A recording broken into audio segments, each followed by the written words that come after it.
The Filipino antonyms pataas and pababa.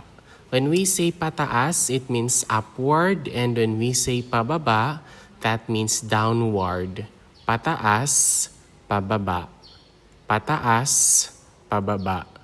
Ang presyo ng langis ay patuloy na umaakyat pataas. It means that the price of oil continues to rise upward. Presyo is the price, and then langis is oil. Patuloy is continuous. Umaakyat means to rise, and then pataas is like upward. So ang presyo ng langis ay patuloy na umaakyat pataas. Ang mga dahon ay nahuhulog pababa. The leaves are falling downward.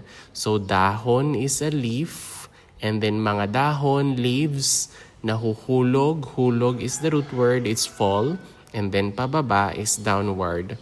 Ang mga dahon ay nahuhulog pababa.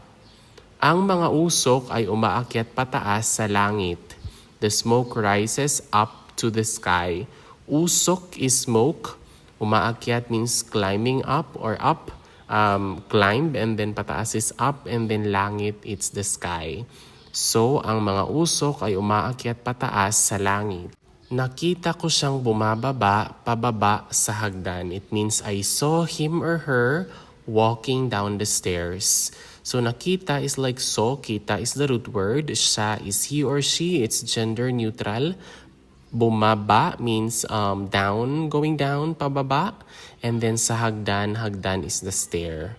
So nakita ko siyang bumaba, pababa sa hagdan. And that is all for our Filipino antonyms. Pataas, which means upward, and pababa, which means downward. Pataas, pababa. Pataas, pababa.